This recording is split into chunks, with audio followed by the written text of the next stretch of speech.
अध्याय 11 इलाज में आस्था का प्रयोग कैसे करें? क्या धार्मिक आस्था से इलाज हो सकता है? महत्वपूर्ण प्रमाणों से यह संकेत मिलता है कि ऐसा संभव है। मेरे अपने अनुभव में ऐसा समय था जब मुझे इस बात का विश्वास नहीं था, परंतु अब मुझे विश्वास हो चुका है और पूरी तरह से हो चुका है। मैंने इसके इतने अधिक प्रमाण देखे हैं कि मैं इसके अलावा कोई और बात सोच ही नहीं सकता। हम यह सीख रहे हैं कि अगर आस्था को सही तरीके से समझा जाए और इसका प्रयोग किया जाए, तो बीमारी को दूर करने और स्वास्थ्य को बरकरार करने में यह एक सशक्त तत्व सिद्ध हो सकती है। इस महत्वपूर्ण प्रश्न के बारे में कई चिकित्सकों का भी मेरे जैसा विश्वास है। अखबारों ने वियना के प्रसिद्ध सर्जन डॉक्टर हैंस फिनस्टर्स की अमेरिका यात्रा का विवरण प्रकाशित किया। मैं अखबार का वह लेख कोट कर रहा हूँ जिसका शीर्षक है ऑनर सर्जन जिसे ईश्वर मार्गदर्शन देता है। वियना के सर्जन डॉक्टर हैंस फिनस्टर, जिनका विश्वास है कि ईश्वर का अदृश्य हाथ ऑपरेशन को सफल बनाने में मदद करता है, को अंतर्राष्ट्रीय कॉलेज ऑफ सर्जन्स द्वारा अपने सबसे उच्च सम्मान मास्टर ऑफ सर्जरी के लिए चुना गया। उन्हें आमाशय की सर्जरी केवल स्थानीय एनेस्थीसिया की मदद से करने के लिए सम्मानित किया गया। फिनस्टरर वियना यूनिवर्सिटी के 72 वर्षीय प्रोफेसर हैं और वे 20,000 बड़े ऑपरेशन कर चुके हैं, जिनमें से 8,000 में पूरा आमाशय या उसका कोई हिस्सा हटाना था और इनमें उन्होंने सिर्फ स्थानीय एनेस्थीसिया की मदद ली थी। फिनस्टरर ने कहा कि हालांकि चिकित्सा और सर्जरी में पिछले कुछ वर्षों में काफ़ी प्रगति हुई है, परंतु ये सारी प्रगति अपने आप में हर ऑपरेशन की सफलता सुनिश्चित करने के लिए पर्याप्त नहीं है। कई प्रकरणों में उन्होंने कहा, जो आसान सर्जिकल ऑपरेशन लगता है उसमें मरीज मर जाते हैं और कई मामलों में जहां सर्जन हार मान लेता है वहां मरीज ठीक हो जाता है। हमारे कुछ साथी इन घटनाओं को किस्मत का नाम देते हैं, जबकि दूसरों को विश्वास है कि इन मुश्किल प्रकरणों में ईश्वर के अदृश्य हाथ ने उनकी मदद की है। पिछले कुछ वर्षों में दुर्भाग्य से कई मरीजों और डॉक्टरों ने विश्वास करना बंद कर दिया है कि सभी चीजें ईश्वर की इच्छा पर आधारित हैं। जब हम एक बार फिर से हमारी गतिविधियों में ईश्वर की मदद के महत्व के बारे में विश्वास करने लगेंगे, खासकर हमारे मरीजों के उपचार में, तो बीमारियों को स्वस्थ करने की दिशा में हम सच्ची प्रगति कर लेंगे। इस तरह एक महान सर्जन पर यह लेख समाप्त होता है जिसने विज्ञान को आस्था के साथ जोड़ दिया। मैंने एक महत्वपूर्ण उद्योग के राष्ट्रीय सम्मेलन में भाषण दिया। यहाँ पर एक अद्भुत रचनात्मक व्यवसाय के लीडर्स बड़ी संख्या में मौजूद थे, जिन्होंने इस विशिष्ट उद्योग को अमेरिकी बिजनेस जीवन के महत्वपूर्ण तत्व के रूप में स्थापित कर दिया था। मुझे कुछ हैरत हुई जब सम्मेलन में लंच के दौरान संगठन का एक लीडर मेरी तरफ मुड़ा और टैक्स पर बढ़ती कीमतों और बिजनेस की समस्याओं पर हो रही चर्चा से अलग हटकर उसने मुझसे इस तरह की बात कही, क्या आपको विश्वास है कि आस्था उपचार कर सकती है? मैंने जवाब दिया, बहुत से लोगों के ऐसे कई प्रमाणित उदाहरण हैं जिनका उपचार आस्था से हुआ था। बहरहाल मैं यह नहीं सोचता कि हमें किसी शारीरिक इलाज के लिए सिर्फ आस्था पर ही निर्भर रहना चाहिए। मैं ईश्वर और डॉक्टर के तालमेल में विश्वास करता हूँ। इस तरह से हमें मेडिकल साइंस और आस्था के विज्ञान दोनों की ही उपचारक शक्तियों का लाभ मिल जाता है। इस बिजनेसमैन ने कहा, मैं आपको अपनी कहानी बताना चाहता हूँ। कई साल पहले मुझे एक बीमारी हुई थी जिसके बारे में डॉक्टर ने कहा था कि मेरे जबड़े में बोन ट्यूमर हो गया था। डॉक्टरों का कहना था कि यह लाइलाज है। आप कल्पना कर सकते हैं कि यह सुनकर मैं कितना निराश और विचलित हुआ होऊंगा। मैं बुरी तरह मदद की तलाश में था। हालांकि मैं सामान्य नियमितता के साथ चर्च जाता था, परंतु मैं कोई खास धार्मिक नहीं था। मैं शायद ही कभी बाइबल पढ़ता था। एक दिन जब मैं बिस्तर पर लेटा हुआ था, तो मेरे मन में यह विचार आया कि मैं बाइबल पढ़ना पसंद करूंगा और मैंने अपनी पत्नी से कहा कि वह बाइबल उठाकर मुझे दे। मेरी पत्नी को बहुत आश्चर्य हुआ क्योंकि मैंने इससे पहले इस तरह का आग्रह उससे कभी नहीं किया था। मैंने बाइबल पढ़ना शुरू की और मुझे राहत और आराम मिला। मैं थोड़ा कम निराश और ज़्यादा आशावादी भी हो गया। मैं हर दिन बहुत देर तक बाइबल पढ़ा करता था, परंतु यह मुख्य परिणाम नहीं था। मैं यह महसूस करने लगा कि मेरी तकलीफ अब दिनों दिन कम होती जा रही है। मैंने तो पहले सोचा कि यह मेरे मन का वहम है, परंतु बाद में मुझे इस बात का विश्वास हो गया कि सचमुच मेरे भीतर कोई बड़ा परिवर्तन हो रहा है। एक दिन बाइबल पढ़ते समय मुझे सुख और ऊष्मा की अजीब सी अनुभूति हुई। इस अनुभूति का वर्णन करना संभव नहीं है और मैंने काफी समय पहले ही उस अनुभूति का वर्णन करने का प्रयास करना छोड़ दिया। परंतु उस पल के बाद से मेरी हालत तेजी से सुधरने लगी। मैं डॉक्टर के पास गया। उन्होंने एक बार फिर सावधानी से मेरी जांच की। वे स्पष्ट रूप से आश्चर्यचकित हुए और वे इस बात पर सहमत हुए कि मेरी दशा में सुधार हुआ था। परंतु उन्होंने मुझे चेतावनी भी दी कि शायद यह सुधार सिर्फ अस्थायी था। कुछ समय बाद एक बार फिर जांच कराने पर यह रिपोर्ट आई कि बोन ट्यूमर के लक्षण पूरी तरह खत्म हो चुके हैं। अब भी डॉक्टर ने मुझे यह बताया कि शायद यह दोबारा शुरू हो जाएगा। इससे मैं जरा भी विचलित नहीं हुआ, क्योंकि मैं अपने दिल में मैं जानता था कि मैं ठीक हो चुका हूँ। आपको ठीक हुए कितना समय हो चुका है, मैंने पूछा। 14 साल, उसने जवाब दिया।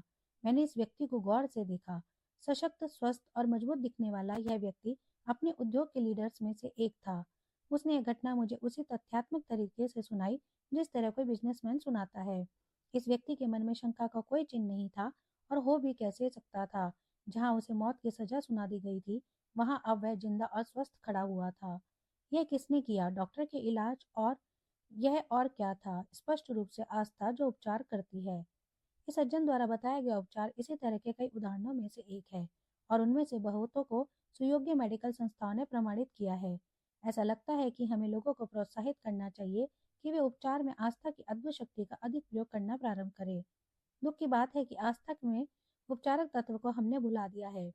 मुझे विश्वास है कि आस्था चमत्कार कर सकती है और करती है, परंतु दरअसल यह आध्यात्मिक रूप से वैज्ञानिक नियमों का कार्य है। वर्तमान धार्मिक अभ्यास में इस पर ज्यादा जोर दिया जा रहा है, ताकि लोगों को अपने मन, दिल, आत्मा और शरीर की बीमारी का उपचार खोजने में मदद मिल सके। यह ईसाइयत की मूल अवधारणा की तरफ वापस लौटना है। कुछ समय पहले ही हमने इस तथ्य को नजरअंदाज शुरू किया है कि सदियों से धर्म उपचारक गतिविधियों को चला रहा था। पास्टर या पादरी शब्द का उद्गम के आधार पर अर्थ है आत्माओं का इलाज करने वाला। आधुनिक काल में व्यक्ति ने यह गलत धारणा बना ली कि बाइबल की शिक्षा और विज्ञान के बीच तालमेल बिठाना असंभव है, और इसलिए उसने धर्म के उपचारक महत्व को पूरी तरह से छोड़कर भौतिक विज्ञान का सहारा लेना शुरू कर दिया। बहरहाल, आज धर्म और स्वास्थ्य के करीबी संबंध को लगातार पहचाना जा रहा है। यह महत्वपूर्ण है कि हॉलीनेस शब्द की उत्पत्ति जिस शब्द से हुई है उसका अर्थ है हॉलनेस या संपूर्णता, और मेडिटेशन शब्द जिसका प्रयोग आमतौर पर धार्मिक अर्थ में किया जाता है, मेडिकेशन यानी उपचार की उत्पत्ति के अर्थ से समानता रखता है। इन दोनों शब्दों की समानता अद्भुत रूप से स्पष्ट होती है जब हमें यह एहसास होता है कि ईश्वर और उसकी सच्चाई पर गंभीर और व्यवहारिक चिंतन आत्मा और शरीर के लिए उपचार की तरह काम करता है। वर्तमान युग की चिकित्सा उपचार में मनोदैहिक तत्वों पर जोर देती है, और इस तरह शारीरिक स्वास्थ्य के मानसिक अवस्थाओं से संबंध को पहचान रही है। आधुनिक चिकित्सा प्रणाली इस करीबी संबंध को महसूस कर रही है, जो मनुष्य के सोचने के तरीके और उसके महसूस करने के बीच होता है। चूंकि धर्म का सरोकार विचार, भावना और मूलभूत नजरिए से है, इसलिए यह स्वाभाविक ही है कि आस्था का विज्ञान उपचारक प्रक्रिया में महत्वपूर्ण बन जाता है। लेखक और नाटककार हैरोल्ड शेरमैन को एक महत्वपूर्ण रेडियो प्रोग्राम लिखने के लिए कहा गया, और उनसे वादा किया गया कि उन्हें स्थायी लेखक का कॉन्ट्रैक्ट दे दिया जाएगा। कुछ महीने तक काम करने के बाद उनकी सेवाएं समाप्त कर दी गईं, और उस सामग्री का उपयोग उनके नाम के बगैर किया गया। इसे आर्थिक कठिनाई और अपमान हुआ। इस अन्याय के कारण उनके मस्तिष्क में उस रेडियो एग्जीक्यूटिव के प्रति कटुता बढ़ गई जिसने उससे वादा तोड़ा था। मिस्टर शेरमन बताते हैं कि उनके जीवन में एक ऐसा समय था जब उनके दिल में हत्या के भाव भरे थे। उनकी नफरत की वजह से उन्हें एक शारीरिक व्याधि हो गई। माइकोसिस यानी फंगस इन्फेक्शन ने उनके गले पर आक्रमण कर दिया। सर्वश्रेष्ठ डॉक्टरी इलाज करवाया गया, परंतु इसके अलावा भी कुछ की जरूरत थी। जब उन्होंने अपनी नफरत छोड़ दी और क्षमा और समझ का भाव विकसित कर लिया, तो यह स्थिति धीरे धीरे अपने आप सुधर गई। मेडिकल विज्ञान की मदद से और एक नए मानसिक नजरिए की मदद से उनकी बीमारी का उपचार हो गया। स्वास्थ्य और सुख का एक बुद्धिमत्तापूर्ण और प्रभावी पैटर्न यह है कि मेडिकल साइंस की योग्यता और विधियों का अधिकतम संभव उपयोग किया जाए, और साथ ही आध्यात्मिक विज्ञान के ज्ञान, अनुभव और तकनीकों का भी सहारा लिया जाए। इस विश्वास को समर्थन देने के लिए काफी प्रभावी प्रमाण है कि ईश्वर विज्ञान के प्रतिनिधि यानी डॉक्टर के माध्यम से भी काम करता है, और आस्था के प्रतिनिधि यानी पादरी के माध्यम से भी काम करता है। कई डॉक्टर इस दृष्टिकोण से सहमत हैं। रोटरी क्लब के लंच में मैं टेबल पर 9 और लोगों के साथ बैठा हुआ था, जिनमें से एक डॉक्टर था जिसे हाल ही में मिलिट्री सेवा से मुक्त किया गया था, और जिसने अपनी सिविलियन प्रैक्टिस शुरू की थी। उसने कहा, सेना से मेरी वापसी पर मैंने अपने मरीजों की मुश्किलों में एक परिवर्तन देखा। मैंने पाया कि बहुत से मरीजों को तो दवा की नहीं बल्कि बेहतर विचार प्रक्रियाओं की जरूरत थी। उनके शरीर उतने बीमार नहीं थे जितने कि उनके विचार और भावनाएं बीमार थीं। वे सभी डर के विचारहीन भावना, अपराध बोध और विदेश की दुनिया में जी रहे थे। मैंने पाया कि उनके इलाज के लिए मुझे डॉक्टर होने के साथ साथ मनोविश्लेषक भी होना पड़ेगा, और तब मैंने पाया कि मनोविश्लेषक भी इस काम को पूरी तरह से करने में मेरी मदद नहीं कर सकते। मैं इस बारे में सजग हुआ कि कई मामलों में लोगों के साथ मूलभूत समस्या आध्यात्मिक थी। इसलिए मैंने अपने आप को बाइबल की पंक्तियां उन्हें सुनाते हुए पाया। फिर मैंने उन्हें धार्मिक और प्रेरणादायक पुस्तकें प्रिस्क्राइब करने की आदत डाली, खास तौर पर वे पुस्तकें जो इस बारे में मार्गदर्शन देती हैं कि कैसे जिया जाए। अपने वक्तव्यों को मेरी दिशा में भेजते हुए उसने कहा, अब समय आ गया है कि आप पादरी लोग इस बात को महसूस कर लें कि कई लोगों के उपचार में आपको भी भूमिका निभानी है। जाहिर है कि आप डॉक्टर की सीमा में प्रवेश नहीं करेंगे, जिस तरह से डॉक्टर आपकी सीमा में प्रवेश नहीं करते, परंतु हम डॉक्टरों को मरीजों के स्वास्थ्य और कल्याण में पादरियों के सहयोग की जरूरत है। मुझे न्यूयॉर्क के एक डॉक्टर का एक पत्र मिला जिसमें लिखा था, इस शहर के 60% लोग सिर्फ इसलिए बीमार हैं क्योंकि उनके दिमाग और आत्मा में कोई असंतुलन या गड़बड़ी है। यह देखना दुखद है कि आधुनिक मनुष्य की आत्मा इतनी बीमार हो चुकी है कि शरीर पर उसके दर्दनाक प्रभाव दिखने लगे हैं। मुझे लगता है कि एक वक्त आएगा जब पादरी, पुजारी और धर्मोपदेशक इस संबंध को समझ लेंगे।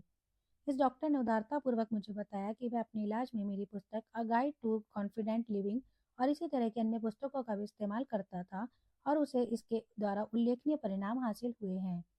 बर्मिंघम, अलाबामा के बुक स्टोर की मैनेजर ने मुझे उस शहर के एक डॉक्टर का पर्चा भिजवाया जिसकी दवाई की दुकान में न मिलकर किताबों की दुकान में मिलती थी। वह अलग अलग बीमारियों के लिए अलग अलग पुस्तकें लिखा करता था। कॉन्सस सिटी, मिसूरी की जैक्सन काउंटी मेडिकल सोसाइटी के पूर्व प्रेसिडेंट डॉक्टर कार्ल और फेरिस के साथ मैं एक रेडियो प्रोग्राम में आ चुका हूँ जो स्वास्थ्य और सुख पर था। उन्होंने घोषणा की कि मानवीय बीमारियों के उपचार में शारीरिक और आध्यात्मिक विज्ञान अक्सर इतनी गहराई से आपस में जुड़े होते हैं कि दोनों के बीच में कोई स्पष्ट रूप से विभाजक रेखा नहीं है। वर्षों पहले मेरे मित्र डॉक्टर क्लेरेंस डब्ल्यू लिएव ने मुझे बताया था कि आध्यात्मिक और मानसिक समस्याओं का शारीरिक स्वास्थ्य पर बहुत ज़्यादा असर पड़ता है। उनके मार्गदर्शन में यह पाया कि डर और अपराध बोध, नफरत और द्वेष, जिन समस्याओं से मैं मुकाबला कर रहा था, जल्दी ही किसी इंसान के स्वास्थ्य पर भी असर डालती है और उसे शारीरिक रूप से बीमार बना देती है। डॉक्टर लिएव इस उपचार पद्धति में इतना गहन विश्वास करते हैं कि उन्होंने डॉक्टर स्माइली ब्लैंटन के साथ धार्मिक मनोविश्लेषक क्लिनिक की स्थापना की, जिसने न्यूयॉर्क में मार्बर कॉलेजिएट चर्च में सैकड़ों लोगों की सहायता की है। स्वर्गीय डॉक्टर विलियम सीमेन ब्रैनब्रिज और मैं इकट्ठे काम करते हैं और हमने कई लोगों को स्वास्थ्य और नए जीवन का वरदान दिया है। न्यूयॉर्क में मेरे 2 डॉक्टर मित्र डॉक्टर जेड टेलर बर्कोविच और डॉक्टर हावर्ड वेस्टकॉट ने भी मेरे कार्य में काफ़ी मदद की है और मुझे आस्था से संबंधित शारीरिक, मानसिक और आत्मिक बीमारियों की वैज्ञानिक और गहन आध्यात्मिक समझ प्रदान की है। डॉक्टर रेबेका बियर्ड का कहना है, हमने पाया है कि हाई ब्लड प्रेशर का मनोदैहिक कारण है। किसी तरह का सूक्ष्म दबाया गया डर उन चीज़ों का डर नहीं जो है, बल्कि उन चीज़ों का डर जो हो सकती हैं। यह खासकर भविष्य में होने वाली घटनाओं के डर होते हैं। इस तरह से ये काल्पनिक डर होते हैं क्योंकि ये शायद कभी घटित ना हो। इसी तरह डायबिटीज के मामले में भी हमने पाया है कि इसका मनोदैहिक कारण है दुख या निराशा। दुख या निराशा में किसी भी अन्य भाव की तुलना में हमारी सबसे अधिक ऊर्जा नष्ट होती है। इसका परिणाम यह होता है कि हमारी इंसुलिन खत्म हो जाती है, जो पैनक्रियाज कोशिकाओं द्वारा तब तक बनाई जाती हैं जब तक कि वे काम करती हैं। यहाँ हम यह पाते हैं कि अतीत की भावनाओं के कारण व्यक्ति बीमार हो जाता है। वह अतीत को बार बार जीता है और जीवन में आगे जाने में समर्थ नहीं हो पाता। मेडिकल साइंस ऐसी दवाएं तो दे सकता है जिसके सहारे इन बीमारियों में राहत मिल सके। ऐसी दवा दी जा सकती है जिससे हाई ब्लड प्रेशर को कम किया जा सकता है, लो ब्लड प्रेशर को ज़्यादा किया जा सकता है, परंतु स्थायी रूप से नहीं। वे आपको इंसुलिन दे सकते हैं जो अधिक शर्करा को ऊर्जा में जला देती है और डायबिटीज़ के मरीज को राहत देती है। निश्चित रूप से इनसे सहायता मिलती है, परंतु इनसे पक्का इलाज नहीं होता। ऐसी कोई दवा या इंजेक्शन आज तक नहीं बना है जिसके सहारे हम अपनी भावनात्मक उलझनों से बच सकें। हमारे भावनात्मक स्वरूप की बेहतर समझ और धार्मिक आस्था की तरफ फिर से लौटने के समन्वय से ही हमें स्थायी सहायता की सर्वाधिक संभावना नजर आती है। डॉक्टर बियर्ड का निष्कर्ष था, जवाब है उपचार में ईसा मसीह की शिक्षाओं के अनुरूप चलना। एक और प्रसिद्ध महिला डॉक्टर ने मुझे इस बारे में लिखा कि उसने दवा और आस्था की उपचार पद्धति को किस तरह मिलाया। मैं आपकी सीधी धार्मिक फिलॉसफी में रुचि लेने लगी थी। मैं टॉप स्पीड पर काम कर रही थी, पर तनावग्रस्त और चिड़चिड़ी होती जा रही थी और कई बार डर और अपराध बोध से पीड़ित हो जाती थी। दरअसल मुझे अपने भारी तनाव से मुक्ति की जरूरत थी। एक सुबह निराशा के समय मैंने आपकी पुस्तक उठाई और उसे पढ़ना शुरू कर दिया। यह वह दवा थी जिसकी मुझे जरूरत थी। यह महान चिकित्सक ईश्वर था जिसमें आस्था एवं एंटीबायोटिक था जो डर के कीटाणु और अपराध बोध के वायरस को मार सकता था। मैंने आपकी पुस्तक में बताए गए अच्छे ईसाई सिद्धांतों पर अमल करना शुरू किया। धीरे धीरे मुझे तनाव से मुक्ति मिल गई और मैं रिलैक्स्ड हो गई। मैं अधिक सुखी हो गई और मुझे नींद भी अच्छी आने लगी। मैंने विटामिन और ताकत की गोलियां लेना बंद कर दिया। फिर वे आगे लिखती हैं और यही वह बात है जिस पर मैं जोर देना चाहता हूँ। मैंने यह महसूस करना शुरू किया कि मैं इस नए अनुभव को अपने मरीजों के साथ बांटूंगी जो न्यूरोसिस या मानसिक बीमारियों के लिए पास आते थे। मुझे यह जानकर आश्चर्य हुआ कि उनमें से कई ने आपकी पुस्तक पढ़ी थी और कई अन्य पुस्तकें पढ़ी थी। मरीज और मेरे पास काम करने के लिए एक साझा आधार था। यह एक बहुत सुखद अनुभव रहा। ईश्वर में आस्था के बारे में बात करना स्वाभाविक और आसान बात है। एक डॉक्टर के रूप में वे कहती हैं, मैंने ईश्वर की मदद से कई चमत्कार होते देखे हैं। पिछले कुछ सप्ताह में मुझे एक और अनुभव हुआ है। मेरी बहन को 3 सप्ताह पहले एक गंभीर ऑपरेशन करवाना था। ऑपरेशन के बाद उसकी आंतों में रुकावट हो गई। 5वें दिन वह बुरी तरह बीमार हो गई और जब मैं दोपहर को वहां से गई तो मैंने महसूस किया कि अगर वह जल्दी ही ठीक नहीं हुई तो उसके ठीक होने की संभावना बहुत कम थी। मैं बहुत चिंतित थी, इसलिए मैंने धीरे धीरे गाड़ी चलाते हुए 20 मिनट तक इस रुकावट के हटने के लिए ईश्वर से प्रार्थना की। यहाँ मैं बता दूं कि मेडिकल साइंस अपना काम कर रहा था। घर पहुंचने के 10 मिनट बाद ही मेरे फोन की घंटी बजी और मुझे नर्स ने बताया कि रुकावट अपने आप हट चुकी थी और अब उसकी हालत सुधर रही है। कुछ समय बाद वह पूरी तरह से ठीक हो गई। अब मैं इस घटना को ईश्वर के चमत्कार के सिवा और क्या मान सकती हूँ। यह था एक सफल डॉक्टर द्वारा लिखा गया पत्र। इस दृष्टिकोण की रोशनी में जो पूरी तरह से कॉमन सेंस वैज्ञानिक नजरिए पर आधारित है, हम आस्था द्वारा उपचार की प्रक्रिया पर विश्वास कर सकते हैं। अगर मुझे गंभीरतापूर्वक यह विश्वास नहीं होता कि उपचार में आस्था का तत्व सचमुच कारगर है, तो मैंने निश्चित रूप से इस अध्याय में दिए गए दृष्टिकोण को नहीं बताया होता। लंबे समय के दौरान मुझे कई पाठकों, रेडियो श्रोताओं और मेरे अपने पैरिश के लोगों ने उपचार की ऐसी घटनाएं बताई जिनमें आस्था का तत्व उपस्थित था। मैंने इनमें से कई की सावधानी से जांच की है ताकि मैं इनकी सच्चाई को सुनिश्चित कर सकूं। साथ ही मैं सबसे अधिक विश्वासी व्यक्ति के सामने यह घोषणा करने में भी समर्थ होना चाहता था कि यह स्वास्थ्य, सुख और सफल जीवन का एक ऐसा तरीका है जिसके पक्ष में इतने प्रमाण हैं कि केवल वही व्यक्ति इसका लाभ नहीं उठाना चाहेगा जो बीमार बने रहना चाहता है, क्योंकि शायद उसके अवचेतन मन में असफल होने की इच्छा है। इन कई घटनाओं में जो फार्मूला निहित है उसे संक्षेप में बताया जा सकता है, यही कि हम मेडिकल साइंस और मनोवैज्ञानिक विज्ञान का अच्छे से अच्छा इलाज कराएं और साथ ही आध्यात्मिक विज्ञान का सहारा भी लें। यह उपचार पद्धतियों का एक ऐसा समन्वय है जो निश्चित रूप से स्वास्थ्य प्रदान करेगा, बशर्ते ईश्वर की योजना के हिसाब से मरीज को जीना हो। जाहिर है, एक ना एक दिन तो हम सबको मरना है। जीवन कभी समाप्त नहीं होता, केवल जीवन का सांसारिक दौर समाप्त तो होता है। हम तथाकथित पुराने चर्चों के लोग मेरी विनम्र राय में दृढ़ता से यह बताने में असफल रहे हैं कि ईसाइयत में स्वास्थ्य एक दमदार संदेश है। हम इस महानतम संभव योगदान को देने से चूक गए हैं। चर्च में इस बात पर जोर न दिए जाने के कारण कई समूह, संगठन और अन्य आध्यात्मिक संस्थाएं बने हैं जो ईसाई उपदेश की इस कमी को पूरा करते हैं। परंतु अब ऐसा कोई वैध कारण नहीं है कि चर्च इस बात को ना पहचान पाए। यह प्रमाणित हो चुका है कि आस्था में उपचार निहित है और इसलिए चर्च को लोगों को कारगर उपचारक तकनीकें प्रदान करना चाहिए। सौभाग्य से हमारे धार्मिक संगठनों में विचारशील, वैज्ञानिक मानसिकता वाले आध्यात्मिक लीडर्स तथ्यों पर आधारित आस्था का अतिरिक्त कदम उठा रहे हैं और ईसा मसीह की अद्भुत उपचारक शक्ति के फार्मूलों को जनता के लिए उपलब्ध करा रहे हैं जो पहले कभी नहीं किया गया। उपचार के सफल प्रकरणों में मैंने जितनी भी जांच की, उनमें मुझे कुछ निश्चित तत्व उपस्थित मिले। सबसे पहली बात तो यह है कि अपने आप को ईश्वर के हाथों में पूरी तरह समर्पित करने की पूर्ण इच्छा। दूसरी बात, सारे पापों और गलतियों का प्रायश्चित करके उनसे मुक्ति पाने और आत्मिक रूप से शुद्ध होने की इच्छा। तीसरी बात, मेडिकल साइंस के इलाज के साथ ईश्वर की उपचारक शक्ति में आस्था और विश्वास का समन्वय। चौथी बात, ईश्वर के उत्तर को स्वीकार करने की गंभीर इच्छा, चाहे उत्तर कुछ भी हो, और इसकी इच्छा के विरोध में किसी तरह की कटुता या आक्रोश का अभाव। पांचवी बात, एक महत्वपूर्ण पूर्ण विश्वास कि ईश्वर उपचार कर सकता है। इन सभी उपचारों में ऊष्मा, रोशनी और आश्वस्ति की भावना पर जोर दिया गया, जिसके माध्यम से शक्ति प्राप्त हुई। लगभग हर प्रकरण में जिसकी मैंने जांच की, किसी न किसी रूप में मरीज ने एक ऐसे क्षण के बारे में बताया जब ऊष्मा, गर्मी, सुंदरता, शांति, सुख और मुक्ति का एहसास हुआ। कई बार यह अनुभव अचानक हुआ, जबकि कई बार यह विश्वास की क्रमिक अनुभूति थी कि उपचार हो चुका है। इन मामलों की जांच करते समय मैंने हमेशा कुछ समय गुजार जाने दिया ताकि यह सिद्ध हो सके कि उपचार स्थायी था और जो प्रकरण मैं बता रहा हूँ वे किसी तात्कालिक सुधार पर आधारित नहीं है जो शक्ति के क्षणिक आवेग का परिणाम हो। उदाहरण के तौर पर मैं उस महिला के उपचारक अनुभव को सुनाना चाहता हूँ जिसकी विश्वसनीयता और बुद्धि का मैं गहरा सम्मान करता हूँ। इस प्रकरण में रिकॉर्ड पूरी तरह से रखा गया और वैज्ञानिक रूप से यह प्रभावी है।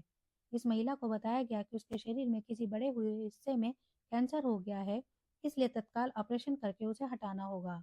मैं उसके शब्दों को ही प्रस्तुत करता हूँ। सभी एहतियात के उपचार लिए गए, परंतु वही लक्षण फिर से लौट आए। जैसा आप समझ सकते हैं, मैं डरी हुई थी। मैं जानती थी कि अस्पताल में इसके बाद कराए जाने वाले उपचार व्यर्थ हैं। अब कोई आशा नहीं थी, इसलिए मैं सहायता के लिए ईश्वर की तरफ मुड़ी। ईश्वर की एक बहुत पवित्र और आध्यात्मिक संतान ने प्रार्थना करके मेरी मदद की और मुझे यह एहसास दिलाया कि ईश्वर के सही ज्ञान से और उपचारक ईसा मसीह की मदद से मैं ठीक हो सकती हूँ। मैं इस तरह की सोच के बारे में बहुत ही ग्रहणशील थी और मैंने अपने आप को ईश्वर के हाथों में रख दिया। मैंने हमेशा की तरह एक सुबह ईश्वर से मदद मांगी और अपने घर के कामकाज करने में दिन गुजारा जो उस समय बहुत से थे। मैं शाम का खाना बना रही थी और मैं किचन में अकेली थी। मुझे एहसास हुआ कि कमरे में असामान्य रोशनी हुई और मेरे पूरे बाएं हिस्से पर कोई दबाव सा पड़ा, जैसे कोई व्यक्ति मेरे पास बहुत करीब खड़ा हो। मैंने उपचारों के बारे में सुना था। मैं जानती थी कि यह मेरे लिए प्रार्थनाएं की जा रही थीं। इसलिए मैंने यह फैसला किया कि यह उपचारक ईसा मसीह होंगे जो मेरे साथ थे। मैंने सुबह तक इंतजार करने का फैसला किया ताकि मुझे पूरा विश्वास हो जाए। अगर समस्या के लक्षण चले जाएंगे तो मैं जान जाऊंगी। सुबह तक सुधार इतना स्पष्ट था और मैं अपने मस्तिष्क में इतनी स्वतंत्र थी कि मुझे विश्वास हो गया। मैंने अपने मित्र को बताया कि उपचार घटित हो गया है। उस उपचार और ईसा मसीह की उपस्थिति की याद मेरे मन में आज भी उतनी ही ताजा है जितनी कि उस दिन थी। यह 15 साल पहले की बात है और मेरे स्वास्थ्य में लगातार सुधार हुआ और आज मैं बहुत ही अच्छी स्थिति में हूँ। कई हृदय रोग प्रकरणों में आस्था की चिकित्सा पद्धति निश्चित रूप से उपचार को प्रेरित करती है।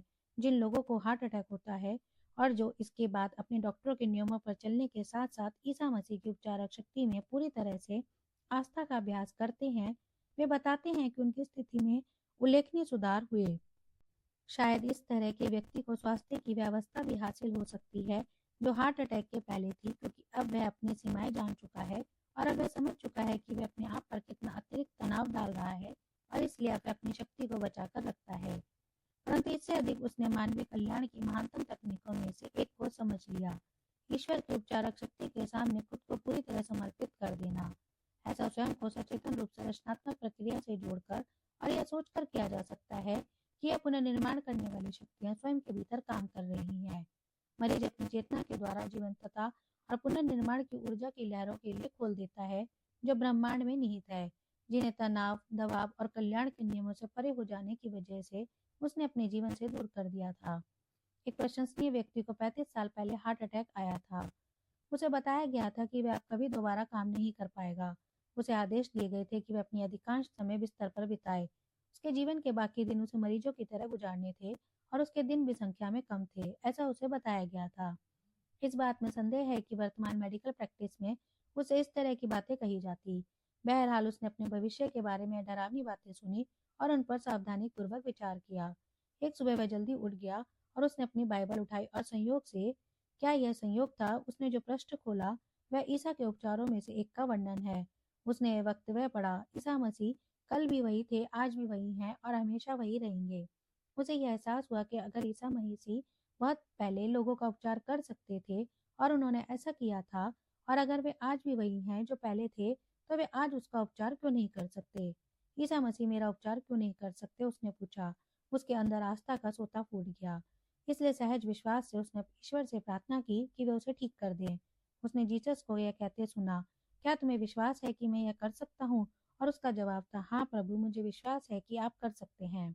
उसने अपनी आंखें बंद कर ली और ईसा मसीह के उपचार के स्पर्श को अपने हृदय पर अनुभव किया। उस पूरे दिन उसे विश्राम की एक अजीब सी अनुभूति हुई। जब कई दिन गुजर गए तो उसे विश्वास हो गया कि उसके भीतर शक्ति बढ़ रही थी। अंततः एक दिन उसने प्रार्थना की, प्रभु, अगर आपकी इच्छा हो तो मैं कल कपड़े पहनकर बाहर जा रहा हूँ और कुछ दिनों में वापस मैं अपने काम पर जा रहा हूँ। मैं अपने आप को पूरी तरह से आपकी देखरेख में रख रहा हूँ। अगर मैं इस बढ़ी हुई गतिविधि के कारण कल मर जाता हूँ तो मैं आपको इतने अद्भुत जीवन के दिनों के लिए धन्यवाद देना चाहता हूँ।